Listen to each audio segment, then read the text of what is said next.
Another day, another dollar.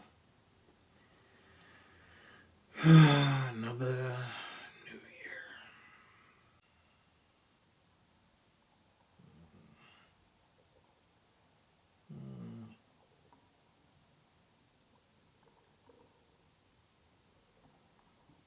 No.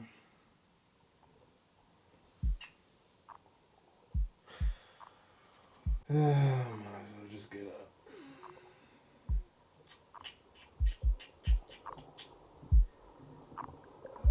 It's too early for this.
Hey everybody, it's your boy BC Views, and welcome back to the channel, man. I know I've been gone for a while, but I'm alive and well. To put it simply, life has been lifing. Today's video, we're taking a look at the film emulation software Dehancer. I was actually reached out by Dehancer and asked to review their product, which was exciting. So of course I said yes. And before we actually dive into Dehancer, just to let you know, they hooked it up. You guys can get 10% off by using my special code. If you guys are interested in purchasing anything from their website, use BC_views and you'll get 10% off. You remember those films, those point and shoot cameras you used to buy at the store, and you can still get them. You can still buy them at the store, but they're not as common as they used to be because now we have mirrorless cameras and digital cameras and hell, even our phones, right? Well, before that time, kiddos, believe it or not, you actually had to go to the store and buy a $20 to $25 camera, and then you would get a roll of film. But these films were unique to themselves. They all didn't come out the same. None of them looked the same. And I would say for photographers, they started noticing, oh, this film looks a little funky, but I kind of like that, you know? And so the trend went on. And it's more or less a nostalgic kind of deal, you know, where people are looking for that look. And this is what Dehancer essentially is. It gives you that filmic look, but digitally. Instead of rambling on about Dehancer, what I'm going to do is actually show you what I did to make my video, like you saw in the beginning, look the way it did using Dehancer. Dehancer is available for DaVinci Resolve, Final Cut Pro, which is what I'll be showing you today, Adobe After Effects, Adobe Premiere, Adobe Photoshop, Adobe Lightroom. Why does Adobe have so many? Why? Like, chill, Adobe. Okay, now for the good stuff. I'm going to show you how I use Dehancer to edit the video that you just saw at the beginning of my video. I'm not going to go over everything because Dehancer has a lot of creative options in their software, but I do want to get to the meat and potatoes of everything, so to speak. So I'm just going to use this clip here, and I'll be on Final Cut Pro. What you'll need to do is, after you get done downloading the software, you're going to go to your Effects tab, and in your Effects tab, just type in Dehancer, or when you start to, and you will see that after you hover over it, there it is. Like anything else, you'll drag that to your clip on your timeline, and from there you will see your Effects tab, and Dehancer Pro will show. Now, you can edit this obviously how you want. To get it in the right place, to get it on the right track, you can use Rec 709. I would suggest going to the source, choose your camera. Now pay attention to how this changes. The vendor, I'm rocking with a Sony. Let's see, already it looks normal. The first time I saw that ugly green shift to colors, I thought immediately, this is not it. I was wrong.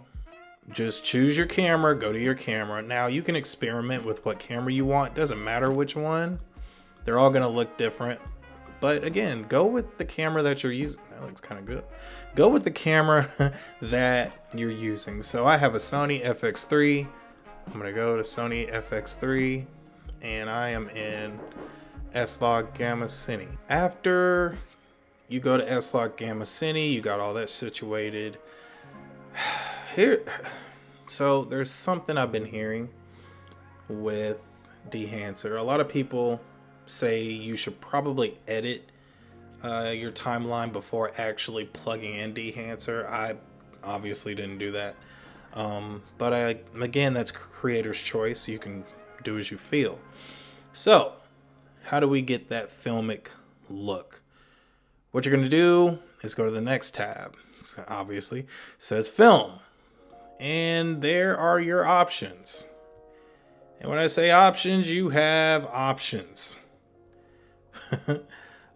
Fuji Chrome, Fuji Color, Kodak,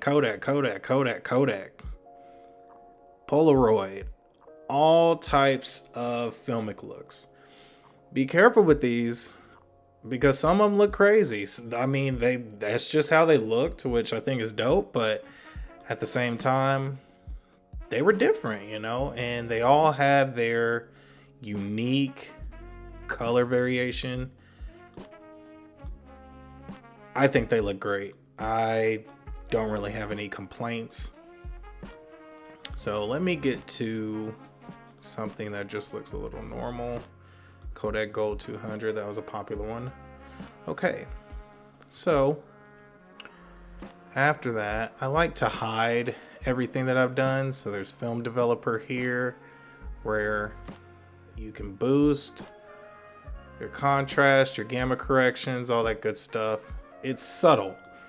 It's not going to be a big flash, color separation. It's not going to be a lot when it comes to Film Developer.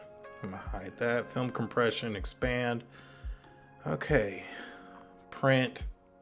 I'm telling you, man, you guys got options here. Color head. You can adjust the color. Film grain. Here's one that everybody's excited about. So you can fix the film grain, and it gives you options all the way from ISO 50 to ISO 500. Again, it's subtle. You really have to look hard at it in order to see it, but I always tend to go with the lowest and the highest just to see exactly what's going on to my timeline or what's happening with it. And you can have the option of disabling the film grain, and you may notice there's a bit of a grainy vignette, so to speak, in the corners. That's where I notice it the most. So when you take off the film grain, you can definitely notice it in the corners. This is a lot more cleaner. It's not so grainy. All right, so Emulation, another popular one with Dehancer. So if we're just using my method, I'm going to do custom this time. You do have the option of customizing how you want it. You don't have to select these options. So I'm going to go with custom and source limiter. Now you can see that if you look at the top left of the screen, pretty much around that white building corner, you see it, you don't. You see it, you don't. You see it, you don't. Again, very subtle, but you can definitely tell it's there. And you have options as far as smoothing it out, diffusing it, global diffusion, amplifying it, fixing the hue of the halation. Man, they really put a lot of thought into this. It almost feels like overkill, but when you're talking about professionally doing film, you want to have those options. You just don't want to be limited or backed in a corner to only doing so much. Again, another popular one is bloom.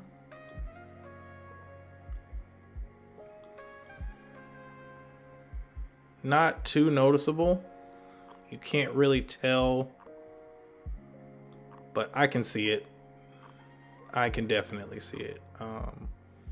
I don't think you can so much.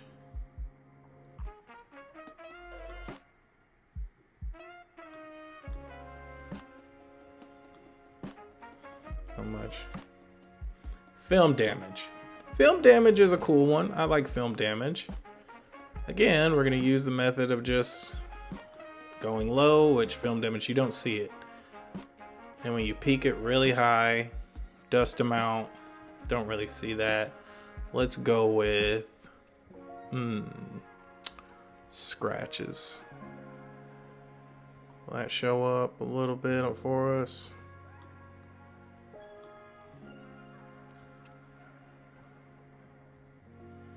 Ooh. So yeah, make sure you enable it so you can actually see it. I don't know why it's like that on Final Cut. I feel like they should put the enable and disable button at the top, because you could be looking for it like I was and not see it. So now if I play the clip, and I hope it's not jumpy. Yeah, it's pretty jumpy. I'm just going to scroll it. You can kind of see those white marks. That would be the dust and the scratches as well. Let me bring up the scale. There we go. Now, it looks crazy. It doesn't even look realistic, but there you go. You can actually see it now. Which you can use it for certain things, you know. I get everybody's going for a look. Me personally, nah. We also have vignetting. You can fix your vignette. So using my method, you can crank it down and you can see the vignetting in the corners. You can crank it up. Obviously that's super bright. Here's something that I didn't even know Dehancer had, especially in later years. I did not know that you could export LUTs, but this is only available for the Pro version. Keep that in mind. But I think that is a very, very, very cool option to have. And that, my friends, is Dehancer in a nutshell. They asked me to give an honest review, which I really appreciate. There's not much to knock on, you know. If anything, I don't know, maybe the pricing, maybe, you know, with so many people reviewing this product and having discount codes, you know, I really think it's worth it. And you don't have to subscribe to anything. You can just buy it and be done with it, which is pretty good. I don't like subscribing to much, but I can appreciate a one-time buy, especially if it's something with so many options. What I will say before I get up out of here is, if you don't have a camera, or just using cameras isn't really your thing, then you should know that Dehancer does have an app. The app doesn't function so much like it does on an operating system like a Mac, or if you got a Windows, but it does let you, or allows you, to pick presets and color your photos, your videos, almost to the point to where, again, the options are very robust. And at least if you're thinking about it, check out the app. Thank you guys for tuning in. I'm sorry this took a little longer than I expected, but hey, it is what it is. You guys be good, be easy. Peace, love, God bless.